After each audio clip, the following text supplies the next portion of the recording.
দর্শক, আজ আমি আপনাদেরক গ্রামে খরগোশ কীভাবে পালে তা দেখাবো।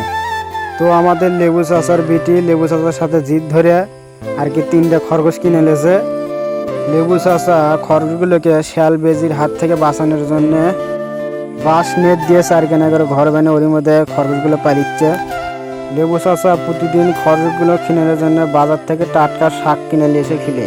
লেবু চাচার খরগোশগুলো দেখার জন্য আমরা কয়েক বন্ধু বান্ধব মিলে আসছি। খরগোশগুলো দেখে আমাকে খুব ভালো লাগছে, তাই আমরা শখ করে ঘাস খিলানো। আপনাদের খরগোশ দেখতে কেঙ্গা লাগে তা কমেন্ট করে জানাবেন।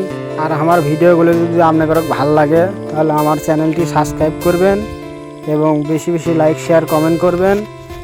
আপনাদের উৎসাহ পেলে আমি এরকম ভিডিও আরও করব।